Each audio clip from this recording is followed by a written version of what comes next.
Sí. Bueno, muy bien. Vamos a arrancar entonces ahora con la siguiente partecita dentro de esta célula. Recuerden que ya vimos los límites celulares, ya vimos el núcleo y ahora nos vamos a meter en lo que es el citoplasma con todos los componentes, obviamente, que contiene. Este citoplasma, de acuerdo a antes de mostrarles esto, de acuerdo al esquemita general que habíamos visto de célula, vamos a ver en esta primera parte los componentes del citoplasma, que son el citosol y algunas de las organelas, y les comparto otro power en donde también vamos a tener el citoesqueleto, que algunos lo definen como parte del citosol, y es el caso de la bibliografía de medicina, y remarcan, digamos, por separar los organoides microtubulares que ya vamos a ver que están formados en realidad por un componente de este mismo citoesqueleto. Entonces, en esta primera parte vamos a definir qué es el citoplasma, cada uno de los componentes, y cada uno de esos componentes formarían parte del sistema de endomembranas, que ese sistema de endomembranas de la célula después determina también un montón de organelas membranosas, que algunas son origen de la teoría endosimbiótica, como hemos visto evidencia de la teoría endosimbiótica, como son las mitocondrias y los cloroplastos, y otros en realidad se piensan que tuvieron su origen como invaginación de la misma membrana plasmática, como es el caso de la envoltura reticular. Definimos como Profe, citoplasma. perdón que te interrumpa. ¿Qué página sería del cuadernillo? Ay, ¿para qué no lo tengo abierto? Ahí te digo. O sea, desde donde arranca la partecita de citoplasma y La termina. 24. Bien, bueno, aquí lo tengo. Gracias. Mira, Que tengo tantas cosas abiertas que no tengo ni el cuadernillo. Pero es en donde dice citoplasma, ya apenas terminamos con el núcleo que fue lo de ayer. ¿Qué 26, perdón. ¿Cómo? Es la 26, perdón, ahí comienza el citoplasma. Bien, gracias, Gaby. No, no. Tenemos entonces el límite de la célula que ya habíamos visto que era la membrana plasmática, sí o sí, porque algunas células tenían pared, pero todas sí o sí tienen membrana. Entonces, ¿qué definimos como citoplasma? Todo el medio de adentro de la célula que está entre la membrana plasmática y la envoltura nuclear. ¿Sí? O sea, todo esto que se ve en verde. Es una matriz así como media acuosa, gelatinosa, que vamos a definir ahora, en donde flotan, digamos, todas las organelas. A eso le llamamos citoplasma. Pero ojo, porque la célula procariota no tiene núcleo y no tiene organelas membranosas, sin embargo, el interior de la membrana plasmática y todo lo que está en el centro también le damos citoplasma. Antiguamente se lo llamaban las células procariotas protoplasma. Lo pueden encontrar como sinónimo, pero sepan que citoplasma es un término para el medio intracelular que puede ser tanto usado para la célula procariota como para la célula eucariota también. Ese citoplasma, de acuerdo a la bibliografía que ustedes ven, porque esto ni siquiera está así igual definido en Curtis y la Facu hace un anexo, por eso es importante que tengan en cuenta la lectura precisa del cuadernillo, les dice que le vamos a llamar citosol a todo el medio, la disolución de aguas con iones, moléculas, o sea, sería algo así como el medio gelatinoso en el cual flotan todas esas organelas, y además de eso existen cuerpos de inclusión que están, digamos, flotando en ese citoplasma, y el citoesqueleto. Y esto es importante porque en realidad el citoesqueleto a veces no lo definen como dentro del citosol, sino como un componente aparte, extra. Y no es el caso en realidad de la bibliografía de la cual ustedes tienen que estudiar ahora para el ingreso. O sea que además de esto que está flotando y que serían como cuerpos de inclusión en el citoplasma, el citoesqueleto, que es una red de fibras, formaría parte de esta descripción del citosol. Tenemos todas las organelas que vamos a ver, que son las organelas que flotan en ese citoplasma, y en realidad estos microtúbulos son los que forman estos organoides, por eso se llaman organoides microtubulares.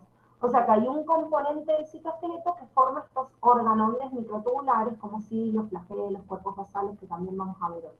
O sea, ¿por qué les digo que tengan cuidado? Porque hay algunas otras bibliografías donde me dice el citoplasma es el conjunto del citosol, las organelas, y directamente dice el citoesqueleto, en vez de separarme los organoides microtubulares, ¿sí?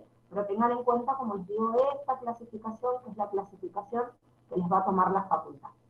Bien, antes de empezar a estudiar cada uno de los componentes que están en el interior de este citoplasma, el Curtis les presenta un ensayo importante, decir, bueno, ¿y esto en el laboratorio cómo se lleva a cabo? O sea, ¿qué hago yo para obtener estos componentes?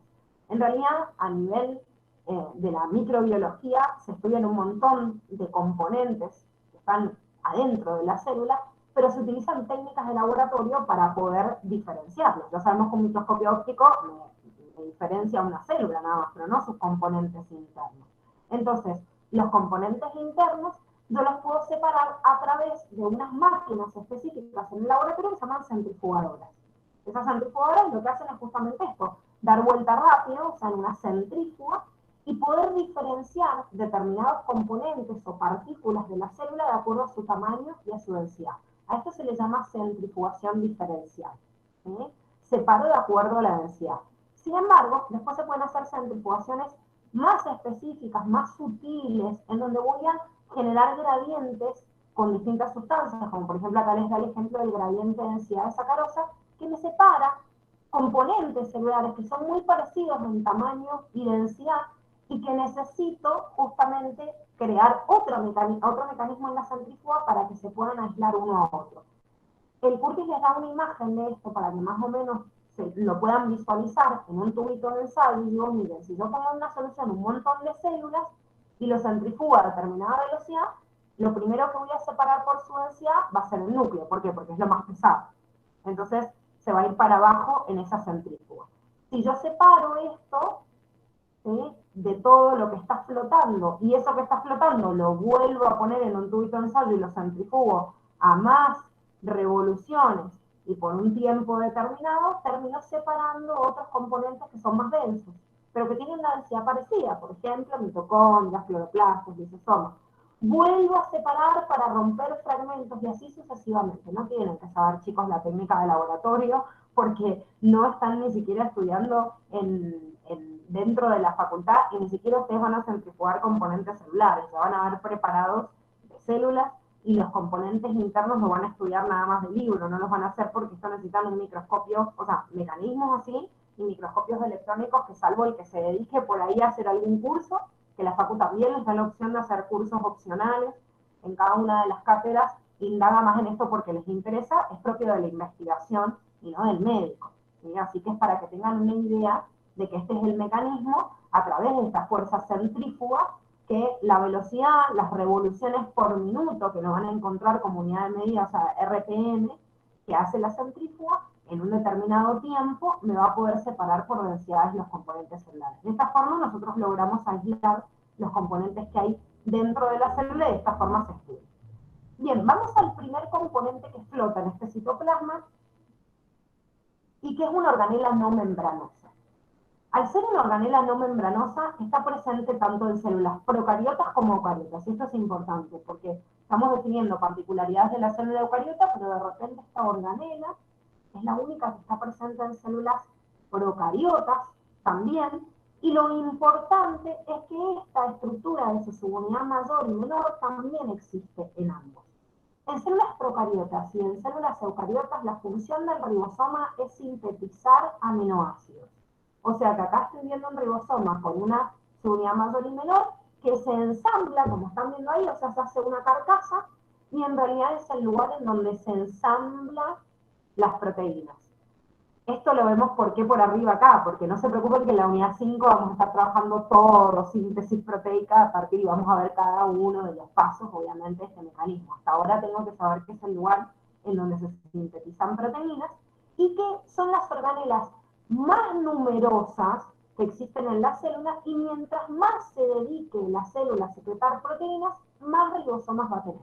Es más, las células procariotas, que son más sencillas en un montón de funciones, sin embargo, no tienen prácticamente otras organelas ni se diferencian en otras funciones. Entonces, generalmente en relación suelen tener más ribosomas que las células eucariotas.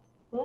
O sea, uno dice, bueno, pero si siempre eran más simples deberían tener menos. Claro, pero al no tener ninguna otra organela especializada, esta síntesis de proteínas, generalmente la cantidad de ribosomas es más abundante en células procariotas y eucariotas y tiene que ver con esto.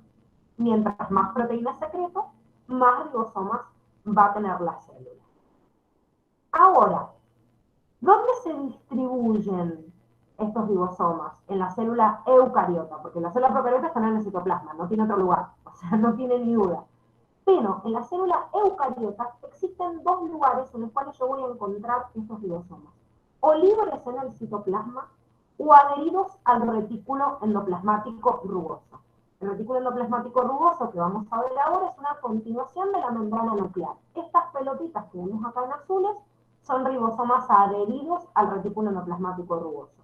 El ribosoma libre es el que flota, acá como lo vemos soltito, y está en cualquier parte del citoplasma de la célula.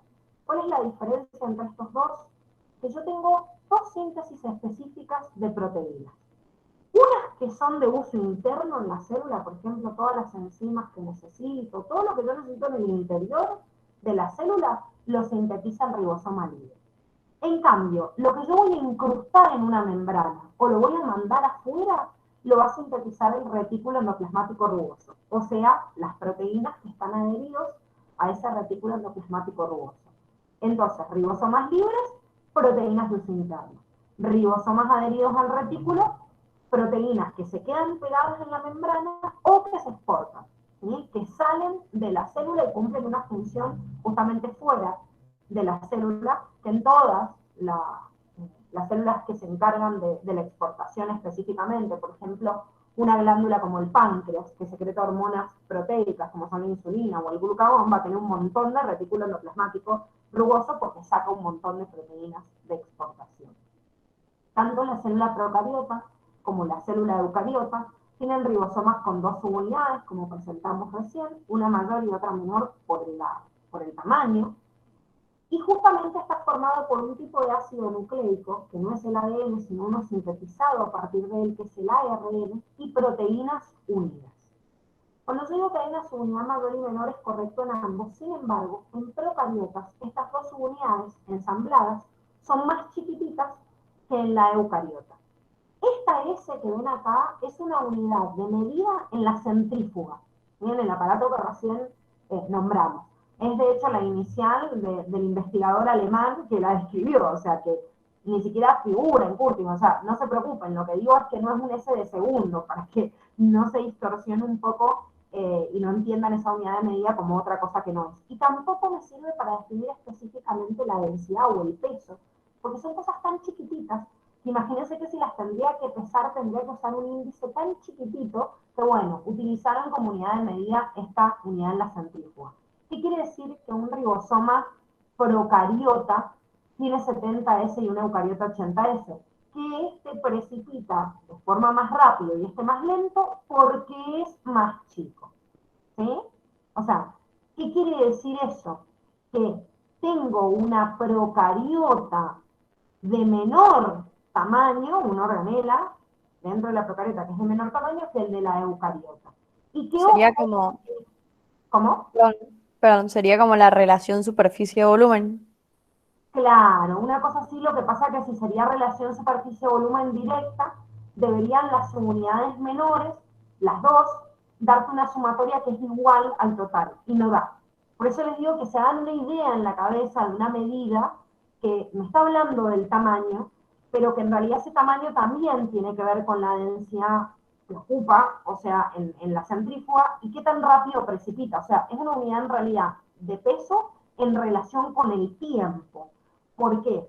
Si yo tengo dos unidades, miren, en esta imagen que tiene el cuadernillo también se visualiza bien cada una de las unidades, el ribosoma, por ejemplo, la célula procariota, todo entero precipita en la centrífuga en una unidad de 70S. Sin embargo, si yo lo separo en dos y tengo la subunidad mayor y la menor, este precipita en 50S y está en 30.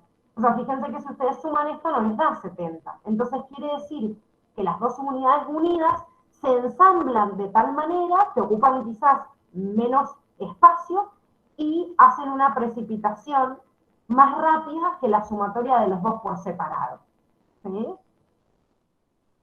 Es como les digo, una cuestión difícil de entender, pero tampoco la tienen que entender, porque no les van a preguntar qué es un S, qué es esta unidad en la centrífuga, solo háganse una idea en la cabeza que es como una relación de la densidad con respecto al tiempo de centrifugación en la centrífuga. Entonces, mientras más chico es, obviamente, más rápido precipita, quiere decir que es más livianito. Sin embargo, el ribosoma completo se demora en precipitar por la unión que tiene menos tiempo que si las dos están por separado. O sea, este se demora 50 y el otro 80, pero si están juntos, en vez de demorarse 80, que sería la sumatoria de los dos, es un poquito menos. Y en el ribosoma de la célula eucariota pasa lo mismo, ¿sí? Su unidad completa tiene una medida de 80S, pero la subunidad mayor es de 60S y la menor de 40S. Otra vez, si suman estos dos les da 100 y no les da 80. Entonces, son datos que casi les digo, chicos, que se lo tienen que aprender como medio de memoria, porque en realidad no tiene sentido estar ahondando en lo que fundamenta esto específicamente, porque es larguísimo para entenderlo desde el laboratorio, y en realidad les sirve nada más para ver la unidad de medida de los ribosomas.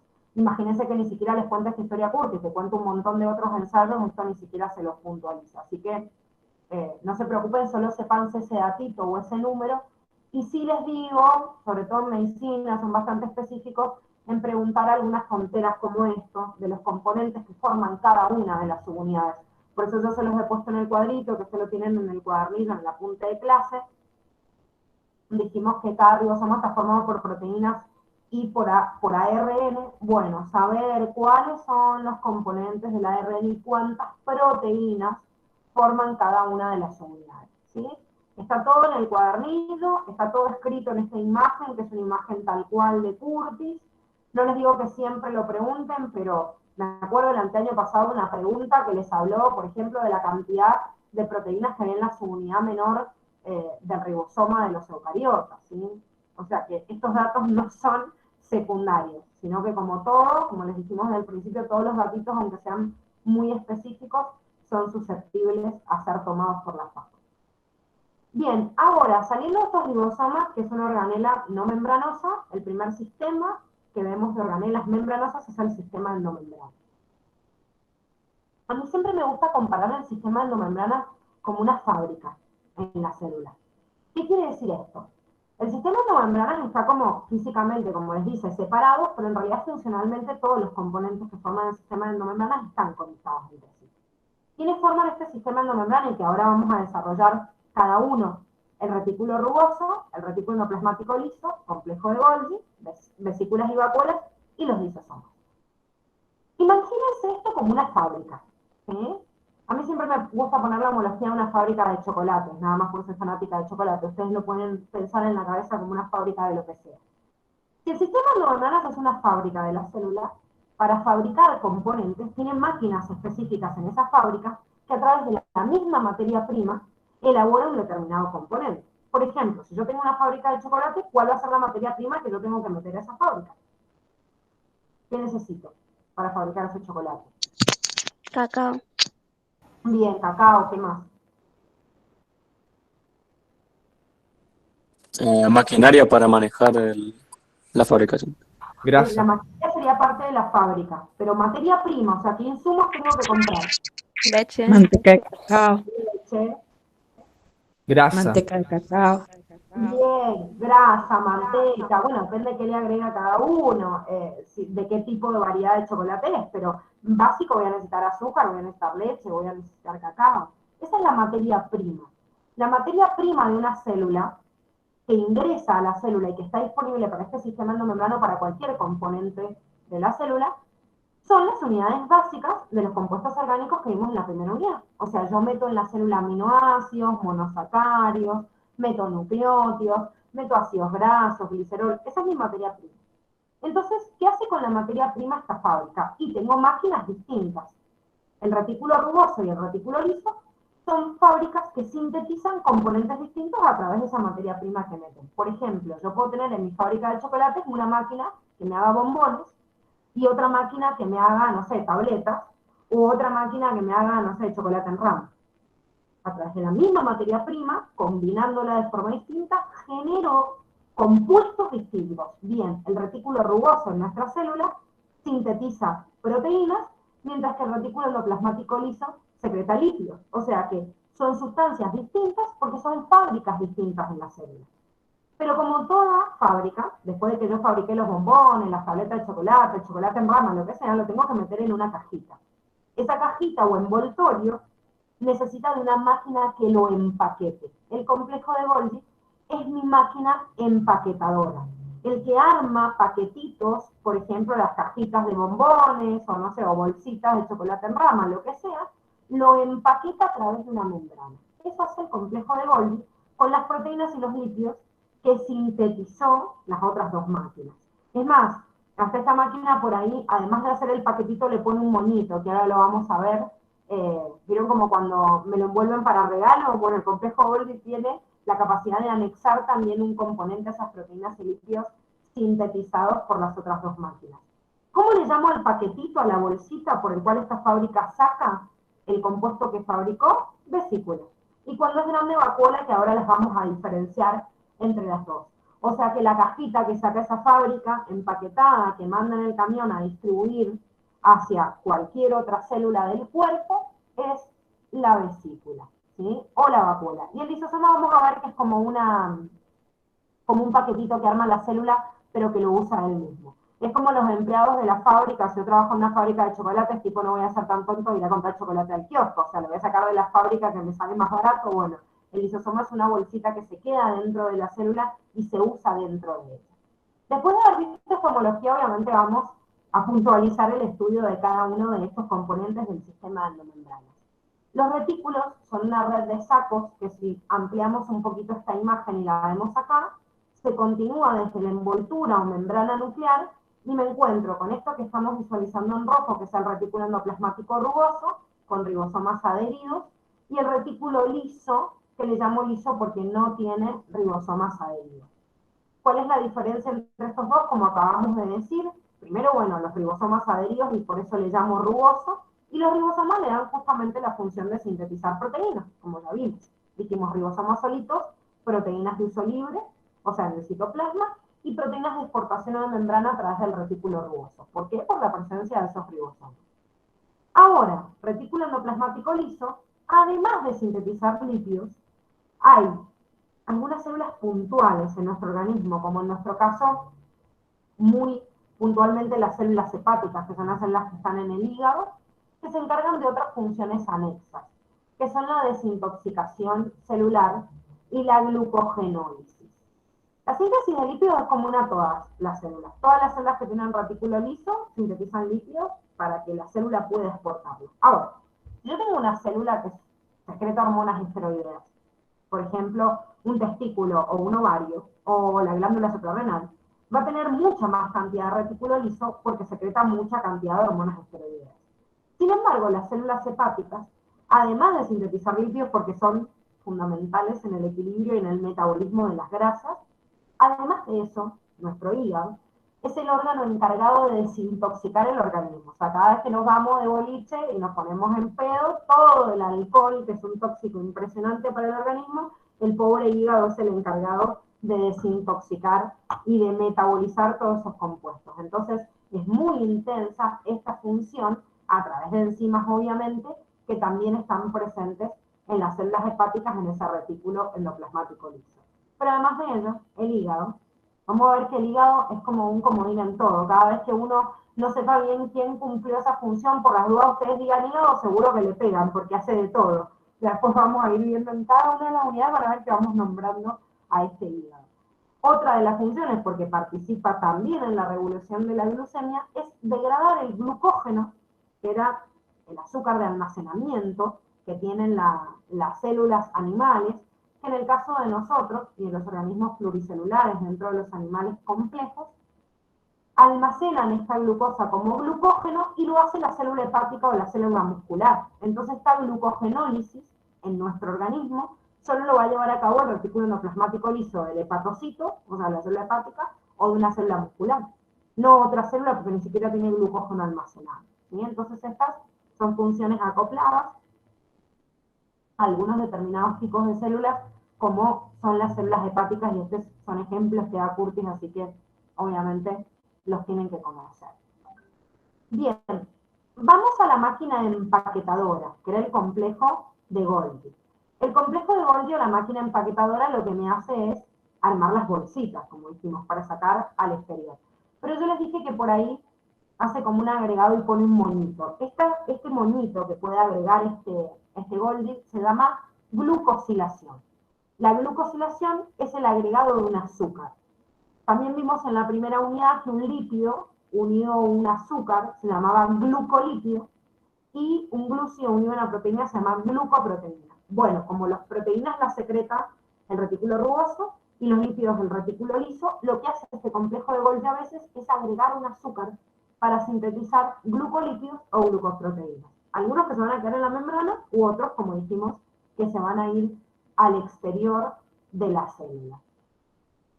Si yo veo a este Golgi, es también una red de sacos aplanados, pero lo distingo de los retículos porque tienen como estos pequeños ensanchamientos en los extremos que estamos viendo acá, de donde salen las vesículas. Y además este complejo de Golgi tiene un extremo cis, que es en donde entran las vesículas, o sea que esta parte es la que se comunica con los retículos, con el retículo endoplasmático liso y que viene anterior con el rugoso, y la región trans es de donde salen las vesículas. Si yo agarro así un Golgi solito, no sé cuál es la región cis y trans, o sea, las ven y dicen, no sé, se ven las dos iguales. En realidad, lo que puedo hacer es distinguirlo si lo veo en una imagen anexado justamente con todo el sistema endomembrano, como por ejemplo esta que tienen en el cuadernillo. Entonces digo, se ve el núcleo, se ve el retículo rugoso, después el liso. Bueno, entonces el Golgi, la región cis va a ser la que recibe todos los retículos y la trans es por donde salen obviamente los componentes que han sido secretados por este aparato o complejo de Golgi. El último pedacito de esta fábrica eran las bolsitas o paquetitos que llamábamos justamente vacuolas o vesículas, que son bolsas membranosas. Se ven redonditas, un contenido adentro y un grupo, o sea, de una membrana que los envuelve a todo este conjunto o grupo de macromoléculas que están en el interior. ¿Cómo diferencia una vesícula de una vacuola? Estas cosas así que son tan confusas en la biología y que les van a generar traumas, pero les vamos a ir aclarando a lo largo de que vayan pasando las unidades. Una forma fácil de distinguir una vesícula de una vacuola es decir, por el tamaño. La vesícula es chiquitita, la vacuola es más grande. Entonces, si bien hay vesículas en todas las células eucariotas, es más común en las células eucariotas animales encontrar vesículas más abundantes, y por ahí en las plantas o en los hongos no encontrar tanta cantidad de vesículas porque veo otras grandes, por eso dicen la mayoría de las células de plantas y hongos, encuentro estas más grandes que por eso les llamo vacuola. Pero hay otros autores que dicen, no lo voy a definir de acuerdo al tamaño, sino a la función. Y dicen, pero la vesícula es como más de transporte, o sea, como que está un tiempito en la célula transportando algo y después desaparece, en cambio la vacuola perdura más, o sea, generalmente almacena sustancias. Pero ahí tenemos una dicotomía y decimos, ¿y qué pasa con esta bolsita membranosa que es chiquitita, pero está almacenando? Y almacenar era de vacuola y chiquitita era de vesícula, entonces ahí es donde se genera esta confusión. Lean bien este apartado para entender las excepciones de Curtis y cómo se los marca, pero en realidad tanto la vesícula como la vacuola, como son bolsas membranosas, podríamos decir que tienen la función de almacenar y de transportar. Es más, la vesícula generalmente hace un almacenamiento y un transporte hacia adentro y fuera de la célula, entonces es más provisorio. Y voy a llamarle vacuola aquello más grande que se mantiene durante más tiempo en la célula, pero no le dejo nada más restringido esta función de almacenamiento porque también es de la vesícula, pero sí son como más característicos de células vegetales y hongos y sobre todo más grandes, porque muchas de estas vacuolas mantienen la turgencia de la célula almacenando grandes cantidades de sustancias como el agua. A ver, para que se den una idea, una célula vegetal, el 80% de su citoplasma puede ser una gran vacuola, ¿sí? Entonces, hay mucha diferencia con una vesícula que lo veo como una burbujita que se mueve de una forma mucho más rápida. Entonces acá tenemos una distinción justamente del tamaño, de decir, bueno, mientras que una vesícula es chiquitita y mide menos de 100 nanómetros, generalmente las vacuolas son de gran tamaño y me están ocupando un gran volumen en toda la masa celular. Diferencias puntuales y excepciones de cosas los vamos a ir viendo a través de las unidades, pero por favor este párrafo, la diferencia de este cuadrito comparativo, por lo menos para ahora, para células, lo tienen que tener bien presente. Ahora, vamos a los lisosomas, que eran estas organelas que venían parte del sistema endomembranas, pero yo les dije que se quedaban en la propia célula. ¿Por qué pasa esto? Si bien están formadas por el mismo complejo de Golgi, tienen adentro un paquetito de enzimas hidrolíticas. Las enzimas hidrolíticas son enzimas que degradan macromoléculas o compuestos orgánicos ante una presencia de un medio acuoso y con un pH ácido. Entonces, ¿qué es un lisosoma? Para que se lo imaginen, es como el pequeño estómago de la célula, ¿sí? Se encarga de la digestión intracelular. Lo que a la célula no le sirva más, o lo que tiene que meter de afuera para degradarlo y obtener los nutrientes básicos, entran a través de un lisosoma, ¿sí? Un lisosoma, entonces, es una misma vesícula de ese sistema endomembrana, nada más que adentro conserva enzimas hidrolíticas y se usan en la misma célula. Fíjense acá en este esquema que estábamos viendo, el lisosoma se forma igual que cualquier vesícula. Se las han pintado en rosadito nada más para verlas, o sea, para distinguirlas. Es como se quedaron adentro de la célula y no van hacia el exterior. Entonces, pero el mecanismo con el cual se sintetiza esa enzima hidrolítica salió del retículo rugoso porque es una proteína, se empaquetó por Golgi, pero se mantuvo justamente dentro del citoplasma de la célula. Esta enzima hidrolítica necesita de un medio ácido para actuar, entonces, ¿qué hace? Para tener un medio ácido, tiene bombas de protones que me meten protones al interior del lisosoma para poder degradar los componentes en su interior. Yo recién les dije, es una homología del lisosoma como el estómago de la célula. Nuestro propio estómago también, que actúa con un pH bajísimo, tiene una membranita que lo cubre y lo protege porque si no se autodigiere. Bueno, el lisosoma hace lo mismo. Protege a su propia membrana con algunos tipos de azúcares y glucoproteínas que están ricos en determinados compuestos, como por ejemplo el ácido ciálico, y que me neutralizan los protones antes que me dañen a la propia membrana. Pero adentro está muy ácido. Para que se den una idea, si yo meto una microaguja y pincho un lisosoma dentro de la célula y se esparce ese ácido, se muere la célula. O sea, imagínense lo peligrosa que es, como una bombita dentro de la célula. Es como si yo tengo una úlcera gástrica, le hago un agujero, ese ácido va a parar a todo el organismo, chao, me desestabiliza todo el equilibrio iónico y me termino muriendo si no estabilizo esa úlcera. El lisosoma pasa lo mismo. Es una bolsita llena de enzimas que actúan en medio ácido para degradar. ¿Qué degradan? Como dijimos recién, componentes que vienen de afuera. Por ejemplo, un macrófago, que es una célula de un sistema inmune, está encargado de fagocitar compuestos raros. Entonces, si entra una bacteria a nuestro organismo, esa bacteria es fagocitada, por ejemplo, por un macrófago, lo degrada rápidamente y esos componentes se van deshaciendo para que después sean, digamos, limpiados del torrente circulatorio cuando se liberen. Pero también la célula lo que hace es degradar componentes que no le sirven a ella misma porque ya están viejitos. Por ejemplo, me encuentro una proteína en la membrana que está media vieja, que no me sirve, bueno, la puedo degradar también a través de un lisosoma. Por eso componentes internos o de afuera.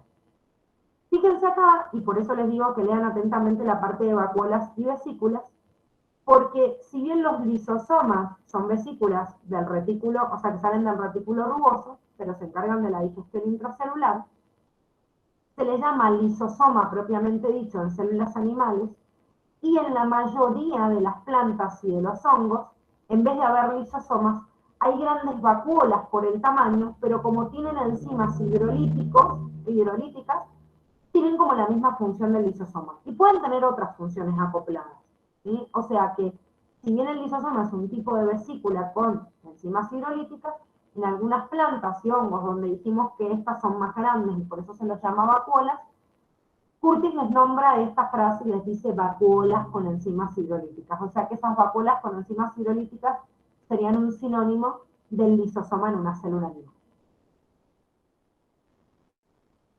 Si bien con esta descripción terminamos el sistema endomembrana, hay otras bolsitas membranosas dentro del citoplasma que se llaman peroxisomas. Los peroxisomas son también bolsas con enzimas, pero en este caso no tienen enzimas hidrolíticas, sino oxidativas. Las enzimas oxidativas unen el oxígeno con el hidrógeno de determinados compuestos orgánicos que tienen que degradar, obteniendo un compuesto, que es este peróxido de hidrógeno, que disuelto en agua es lo mismo que el agua oxigenada que conocemos todos, que tenemos en el botiquín de la casa, algunos, porque ahora se usan más otros desinfectantes, pero este peróxido de hidrógeno es básicamente eso, o sea, disuelto en agua da el agua oxigenada, que es una sustancia tóxica para el interior de la célula y por eso el peroxisoma también tiene otras enzimas como la catalasa que me degradan este peróxido obteniendo agua y protones para deshacerlo. Si bien el lisosoma se encargaba de la digestión intracelular, el peroxisoma se encarga de la desintoxicación celular, degradando algunas sustancias tóxicas y algunos ácidos grasos que no le sirven a la célula. Con la diferencia que no provienen del complejo de Golgi, entonces no forman parte del sistema endomembrana.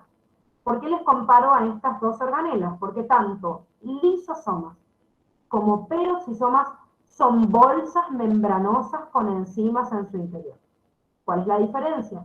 El lisosoma tiene enzimas hidrolíticas, el peroxisoma enzimas oxidativas. El lisosoma pertenece al sistema endomembranas, el peroxisoma no. El lisosoma tiene como función la digestión intracelular y el peroxisoma la desintoxicación celular, ¿sí?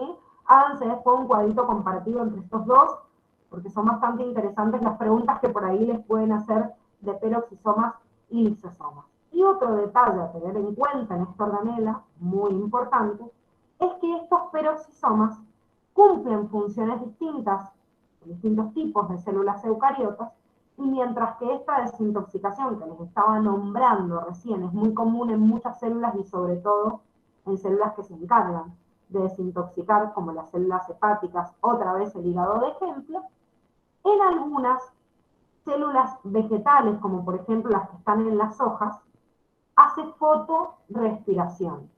O sea, en las células animales el peroxisoma hace desintoxicación. Y en algunas otras células vegetales, como las que están, no sé, en la raíz, en el tallo, pueden hacer también desintoxicación, pero en las hojas hacen fotorrespiración. ¿Qué es esto? No se preocupen porque en la unidad 4 lo vamos a ver un montón. Vemos fotosíntesis y vemos qué es la fotorrespiración. Pero un peroxisoma específico que está en las semillas de las células vegetales, las semillas son como el embrioncito, el bebé de la planta. El bebé de la planta todavía no tiene que desintoxicar nada, si todavía ni nace. Entonces, como vive de reservas y transforma muchos ácidos grasos en azúcares para poder sobrevivir y crecer, participa con las mismas enzimas, pero participa de un ciclo de metabolitos de estos ácidos grasos que se llama ciclo del glioxilato. Entonces, para complicarnos la vida, le pusieron el nombre de glioxisoma. ¿Qué es un glioxisoma? Un tipo de peroxisoma, pero que está en la semilla. ¿Sí? Entonces, en células animales y en muchas células eucariotas, incluso en algunas partes de la planta también, como el tallo, participa del proceso de desintoxicación celular. En las hojas de las plantas, en la fotorrespiración, y en las semillas, en el ciclo del glioxilato, adquiriendo un nombre distinto, que es el de glioxisoma. ¿Sí? Estas diferencias son muy importantes, chicos, son muy preguntadas, así que porfa, relean también para mañana que tenemos el TP los dos y háganse un cuadrito comparativo, como les digo, de peroxisomas y lisosomas con todas las diferencias y similitudes que tienen. Y otras organelas que también son bonitas para hacerlas en un cuadro comparativo son estas dos que vamos a ver ahora, que son mitocondrias y cloroplastos, porque ambas ya vimos que participan como evidencia de la teoría endosimbiótica propuesta por Lynn Margulis, pero además tienen funciones muy similares, ya que participan ambas en un proceso metabólico. Comencemos con la mitocondria. La mitocondria es una organela que está rodeada por dos membranas y que está en todas las células eucariotas aeróbicas. Todas las células aeróbicas. en una planta, en un animal, en un honguito, en un protista, siempre y cuando sea aeróbico, porque existen, por ejemplo, protistas anaeróbicos que no tienen mitocondrias. Pero en todas las aeróbicas existen mitocondrias. ¿Cuál es la función de esta organela? Respirar. La respiración celular es un proceso que vemos también en la unidad 4, porque es un proceso metabólico, que degrada los compuestos grandes para obtener chiquititos y liberar energía. O sea, lo que vimos en la unidad 1 como catabolismo, ¿sí? Esta organela tiene una estructura entre la membrana interna, externa, el espacio intermembranal y cada uno de esos componentes que podemos visualizar mejor en esta imagen. Membrana externa, lisa, membrana interna replegada, formando esto que ven acá que se llaman crestas mitocondriales, en las cuales están adheridas, que acá están representados como con unos puntitos violetas, que son un complejo enzimático que se llama ATP sintetasa. Este complejo se encarga de llevar a cabo el proceso de degradación de los compuestos final y liberarme ATP, ¿sí? Por eso decimos que es una organela catabólica por excelencia.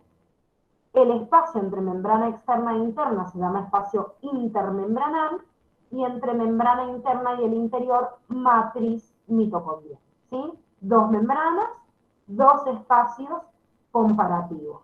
Función catabólica por excelencia. Antes de compararlos, presentamos a este grupo de plástidos, que es un conjunto de organelas que almacenan también sustancias y tienen un doble sistema de membranas, pero incluso el de adentro se repliega más, que si bien acá está el grupo de los cloroplastos, que son la antítesis o la otra cara de la mitocondria, y almacena un compuesto que participa en un proceso metabólico opuesto, anabólico, por excelencia, que es la fotosíntesis, está comparado, o sea, en un cuadro comparativo con leucoplastos y cromoplastos, porque son organelas que almacenan también otras sustancias. Los leucoplastos almacenan almidón, o aceites, proteínas, sobre todo almidón, y por eso se ven medios blanquitos, como ven en esta imagen de microscopía electrónica. El cromoplasto almacena pigmentos, como los beta-carotenos, que son de color amarillo, rojo, naranja, y por eso se ven así al microscopio. Y el cloroplasto almacena clorofila, por eso se ven de esta manera. Los tres tipos de organelas son organelas almacenadoras de componentes, de reserva, de pigmentos, como el caso de estos dos, pero solo el cloroplasto es la organela que participa en el proceso de fotosíntesis, y por eso se las he puesto acá como más representativas, pero además de tener la membrana externa, la membrana interna tiene un repliegue en esto que vemos acá, que se llama membrana tilacoidea o tilacoide, y un espacio más que es el que está dentro, ¿sí? O sea, tengo el espacio intermembranal, acá en vez de llamarse matriz como en la mitocondria se llama estroma, y adentro del tilacoide tengo otro espacio que se llama espacio tilacoideo. Fíjense, otra vez susceptible de hacer un cuadrito comparativo bastante interesante entre estas dos organelas, cómo comparamos las membranas de una mitocondria y un cloroplasto. Fíjense, membrana externa, espacio intermembranal o intermembranoso, membrana interna. Igual, este es el mismo espacio, nada más que le pusieron nombres distintos, pero el cloroplasto tiene un tercer sistema de membranas. Ojo con esto igual. La bibliografía les dice que los cloroplastos y los plástidos tienen dos sistemas de membrana y uno replegado formando un tercer sistema. Lo tienen que tener así en cuenta, porque en un múltiple opción digo, no, el cloroplasto tenía 3 membranas. No, porque Curtis dice, tiene 2 membranas y uno replegado. Entonces, ojo, porque si me aparece así, literal, como está en el cuadernillo, o sea, como está en el libro, yo tengo que considerar que son 2 sistemas de membrana y uno replegado en el interior. O sea, que en realidad son 3. Pero Curtis dice 2 y 1 interno, y ahí eso en un múltiple opción me puede confundir. Si bien, Esto era lo que, perdón, esto ¿sí? entonces era lo que decía la endosimbiosis de los protistas, Claro, que dice, exactamente. Justamente que las endosimbiosis, en forma repetida, tienen una evidencia en la mitocondria y en el cloroplasto, porque justamente son organelas que tienen más de un sistema de membranas, por eso se piensa que vinieron desde afuera. bien, ¿Sí? O sea, más de 2 sistemas de membrana. Y además que son organelas que participan en el metabolismo, entonces me ayuda a fundamentar esto. O sea, la célula que endocitó a una primer bacteria que era como que hacía una respiración celular intensa y le brindaba mayor cantidad de energía, obviamente le fue más redituable energéticamente a la célula y por eso la mantuvo. Hoy en día la vemos como una mitocondria que se encarga de la respiración celular. Lo mismo con un cloroplasto porque hace lo opuesto. Es una función anabólica por excelencia que es la fotosíntesis. ¿Sí? Sí. Ujú. Y, profe, ¿es indefinido o sea, tenemos millones de mitocondrias o no? O sea, no es que hay un número en cada célula. Depende, siempre las organelas, la cantidad de organelas tienen que ver con la función de la célula. Por ejemplo, si vos tenés una célula que se está encargando de una función catabólica más específica, necesita más energía, tiene más cantidad de mitocondrias. Por ejemplo, una célula nosotros nerviosa o del músculo cardíaco que está bombeando todo el tiempo, un músculo esquelético, tiene mucha cantidad de mitocondrias. Va a tener más mitocondrias que una célula, por ejemplo, del páncreas, que se encarga de secretar, no sé, insulina o glucagón, que tiene más retículo endoplasmático rugoso porque empaqueta más. O sea que no tienen que saber la cantidad de organelas que tienen cada una, pero sí tienen que saber que las organelas celulares están en más o menos cantidad en cada célula, dependiendo de la función que cumple. ¿Sí? Bien. Entonces, yo voy a tener más mitocondrias, mientras obviamente más necesidad energética tenga esa célula y le demande en el organismo. Eso sí es importante saberlo para saber diferenciarlo. Y la célula vegetal tiene mitocondrias, pero tiene un poquito menos de cantidad de mitocondrias que la célula animal, que esto también lo vamos a ver en la unidad 4, porque en realidad el mismo cloroplasto tiene una función en paralelo que libera energía. Entonces, gracias a eso, reemplaza un poquito esta función catabólica de la mitocondria y por eso tiene menos cantidad comparativamente. ¿Sí? Pero siempre es en base a la cantidad que tiene.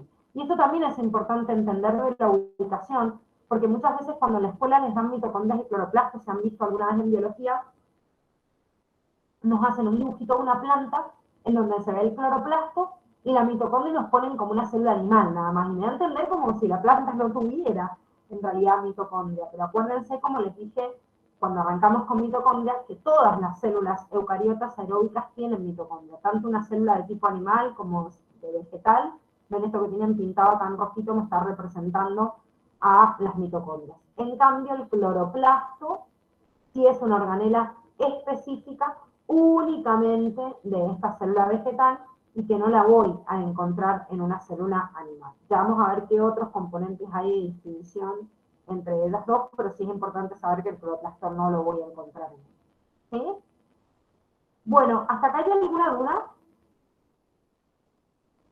No, profe. ¿No? No. Bueno, entonces, Profe, sí, no me quedó muy claro lo que es lo que sería el tilacoide, o sea, la glándula tilacoide. no, es una membrana. Una membrana, Tilacoide perdón. es la membrana Ajá. interna que se repliega en el interior. Así como tenés la membrana externa y la membrana interna, se hace un Sí. tercer pliegue de membranas que sería la membrana tilacoidea o tilacoide. Igual, no te preocupes porque, como les digo, en la unidad 4 volvemos a ver todo mitocondria y todo cloroplasto de vuelta para ver bien dónde estaba la membrana tilacoidea. Es más, la vemos por dentro y que Sí. encima están en el medio para poder digamos, compararla con la mitocondria. Pero es una membrana. Bien. ¿Sí? Esperen que busque el último. Ahí está.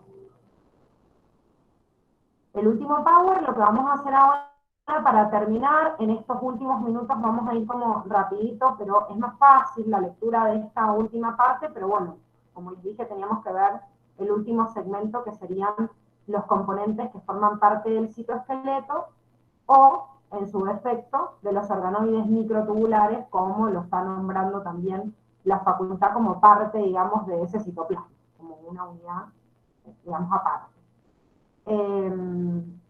Ahí ya pueden visualizar. Sí. Sí. Bien.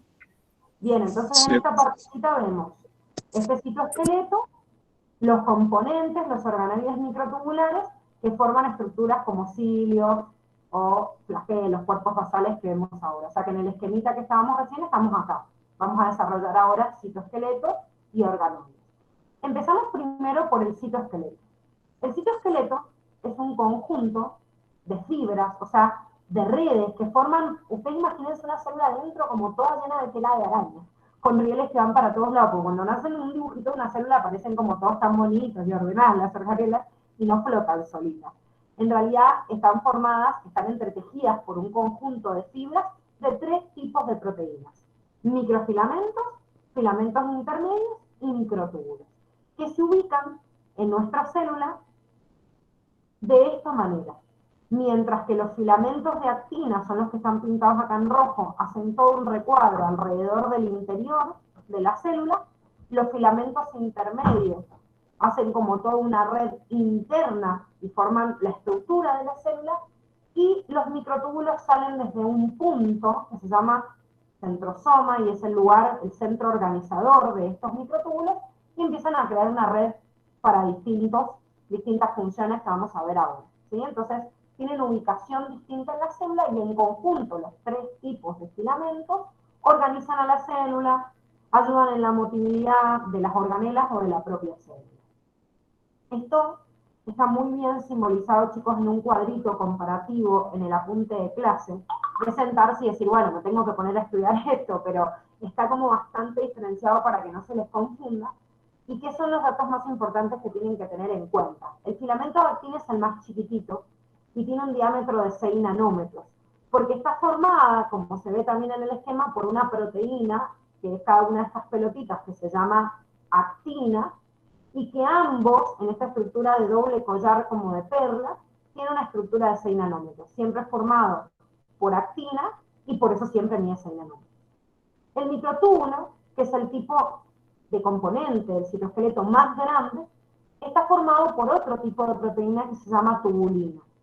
Una tubulina alfa y beta que forman una estructura como la que vemos acá, en pelotitas, y que ambas, o sea, sería una tubulina alfa, la que se ve, por ejemplo, en verde clarito, y la otra en verde oscuro, que es esto, forma todo un enlace y un tubo hueco, que tiene un diámetro de 22 nanómetros, y siempre es el mismo. Entonces, el microtúbulo, siempre formado por tubulina, siempre 22 nanómetros. Ahora, el filamento intermedio tiene un diámetro que varía, porque tienen que recordar que, a diferencia de los otros dos, no hay una proteína que siempre es la misma, sino que puede variar. Y que además de esto es una proteína fibrilar y no globular. Y en esto que me ayuda a entender esta imagen. En las estructuras de las proteínas terciarias dijimos que las proteínas pueden ser globulares, como una pelotita, o fibrilar, como un fideíto.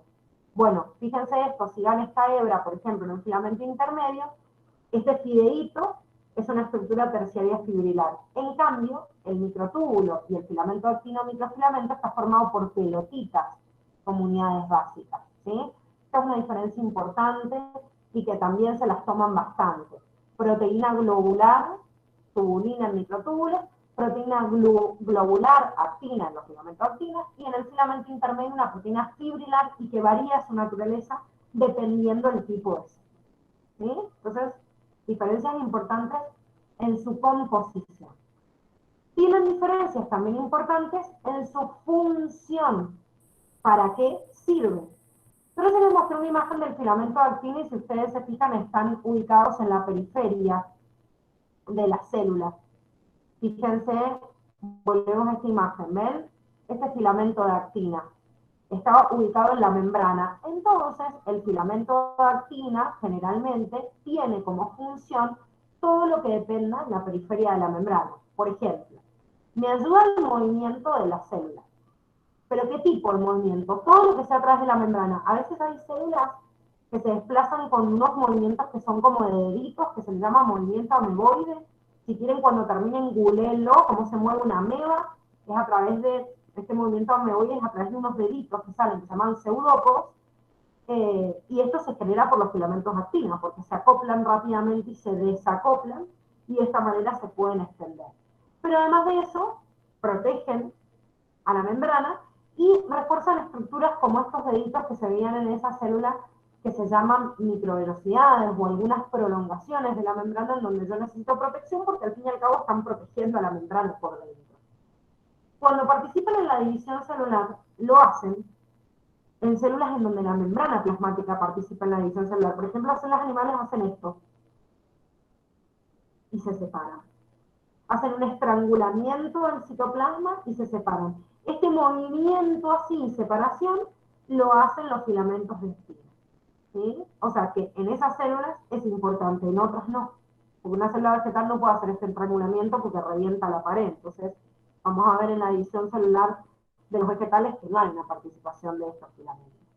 Y además de ellos, la actina, como se las presentamos también en la unidad 1 como un ejemplo de una proteína contráctil, junto con la miosina, participan en la contracción. Entonces, en todas las células donde existe contracción de las fibras, existe justamente un acoplamiento de la actina con la miosina, como por ejemplo en células musculares.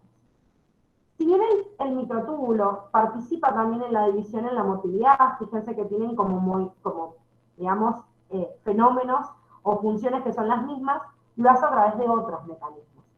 En el caso de la división celular, los microtúbulos participan en el ensamblado de una estructura, que también vemos en la unidad 5 y 6, que se llama uso mitótico, que engancha a los cromosomas para permitir su división, y componentes de la motilidad que vemos ahora en estos componentes organoides microtubulares, que son cilios y flagelos. Y además de esto, los microtúbulos forman como rieles, donde las organelas propias de las células empiezan a transportarse. O sea que serían como los canales por los cuales van a viajar y se van a mover de un lugar a otro.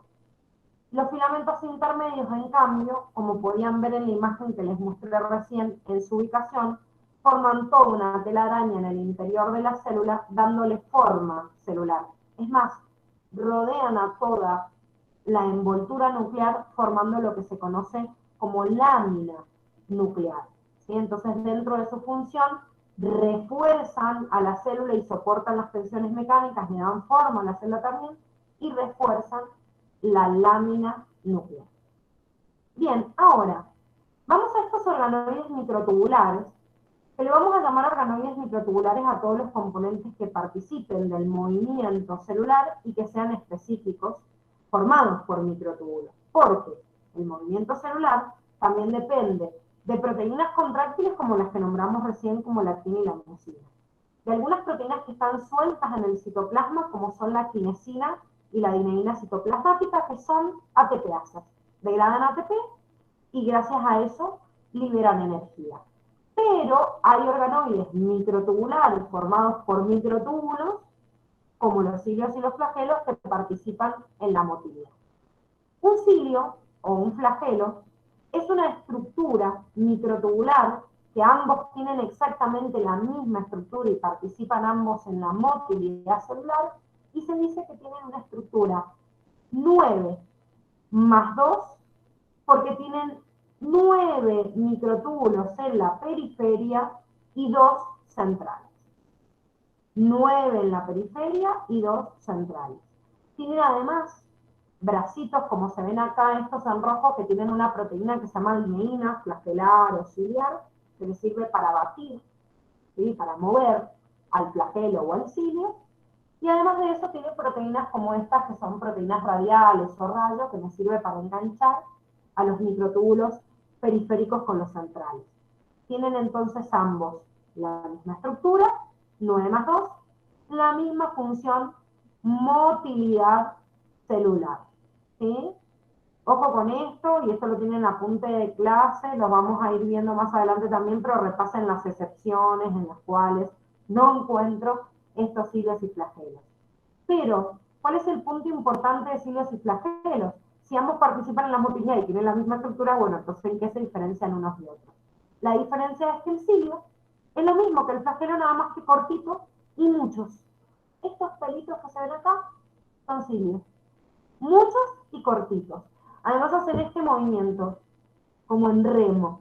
Hacen un batido sincrónico y bien rápido entre uno y otro. Entonces, no solo me sirve para moverse, como esto que es un ciliado, un organismo que le sirve para moverse solito, sino que, por ejemplo, todo el tapiz respiratorio de nuestro sistema respiratorio tiene cilios que de esta manera barren el moco y lo sacan hacia el exterior. A diferencia de un flagelo, que es una colita, o 2 o 3 son escasos y largos, y que hacen un movimiento así, como zigzagueante, ¿sí? En látigo, distinto al movimiento del cilo. Bueno, acá hay un ejemplo por excelencia, y de hecho es la única célula flagelada del ser humano, y la tienen los hombres y no las mujeres, que es el espermatozoide humano. Tiene una colitis y gracias a ese batir o a ese movimiento se desplaza, obviamente, este flagelo. Ahora, hay otras organizaciones microtubulares, como cuerpos basales y centríolos, que a diferencia de lo que acabamos de ver, tienen una estructura 9+0. ¿Qué es 9+0? Ojo con esto. 9 tripletes y 0 central. 0 es esto, que no se ve y uno dice, pero acá estoy viendo un punto. Pero esta es una proteína de conexión entre ellos, pero no es un microtúbulo. O sea, cilios y flagelos, estructura 9+2. 9 pares, un par central. Cuerpos basales y centríolos, estructura 9+0. 9 tripletes, ningún centríolo, como se ve acá, ningún par en un centríolo o en un cuerpo basal que sea central. Si bien cuerpos basales y centríolos tienen la misma estructura, no tienen la misma función. El cuerpo basal forma cilios y flagelos en la base, como vemos en esta imagen, está en la base de un flagelo o en la base de un cilio originándolo, en que ahí dice cuerpo basal. En cambio, los centríolos están ubicados de pares cerca del núcleo y participan en la reproducción celular. ¿De qué manera? Lo vamos a ver en la unidad 5 y 6 porque forman el uso mitótico que ensambla a los cromosomas para permitir justamente la división de estas células. En la última partecita, chicos, del cuadernillo sale un anexo que es, no un anexo, sino un ensayo, y les habla de cultivo de células. Léanlo porque es interesante entender esto en el contexto de lo que se estudia, ¿sí? O sea, el cultivo de células es el fundamento en el laboratorio para después poder hacer todos estos estudios que conocemos.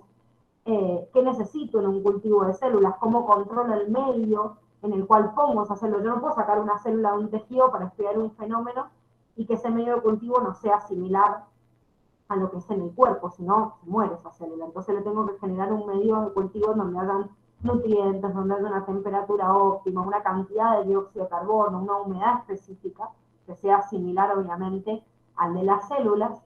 Y gracias a este medio de cultivo, yo puedo extraer con fragmentos, digamos, de tejidos, de cultivos primarios, puedo extraer esas células y estudiar fenómenos que me sirvan para fomentar o aumentar, no sé, el efecto de una mitocondria o inhibir determinada organela, como un lisosoma o como un peroxisoma. Incluso se pueden hacer cultivos secundarios a partir de estos cultivos primarios que se les llaman líneas celulares. Se empiezan a hacer en el laboratorio distintas líneas en las cuales a partir de este subcultivo se pueden utilizar un montón de líneas de investigaciones sucesivas. Estos chicos no es que lo van a hacer ustedes o van a diferenciar tanto las medidas intracelulares, pero sí van a haber cultivos de células o preparados que ya están en el laboratorio y obviamente ustedes se van a meter directamente en microbiología, en bioquímica, en biología celular, en muchas materias van a tener laboratorios y van a poder ver ya algo preparado. Pero bueno, este contexto o este ensayo los introduce un poquito en saber qué es lo que van a visualizar desde que estén adentro de la fase. ¿Sí? Sé que hemos ido como bastante rápido en esta última parte, pero bueno, necesitamos terminar, como les decía, esta unidad de célula, por eso les pedí que para hoy leyeran todo el contenido de células. Sin embargo, recuerden que mañana tenemos una instancia de práctica.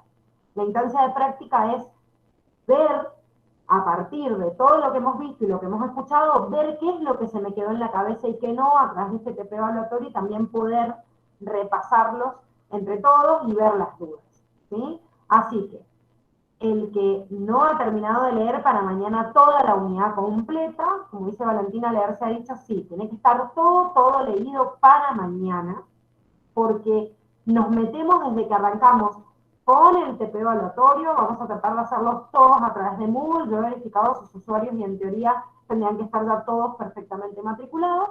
Trabajamos el TP evaluatorio y después corregimos entre todo en Meet ese trabajo, ese TP evaluatorio, como hicieron la semana pasada con el primero, ¿sí? Y después de eso, obviamente, vemos las dudas. Sí, Abril, es solo la unidad 2 para el TP de mañana, porque en realidad, de la misma forma que